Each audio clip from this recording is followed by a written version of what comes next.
Ertuğrul.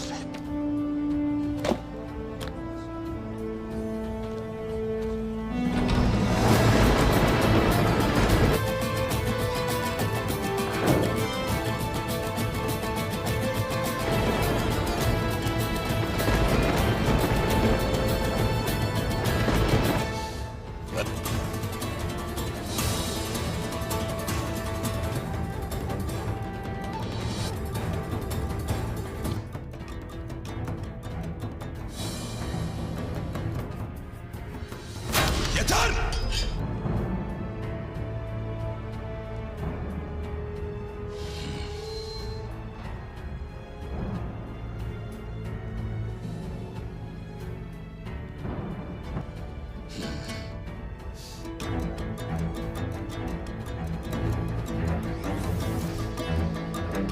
Sultan Keykavus.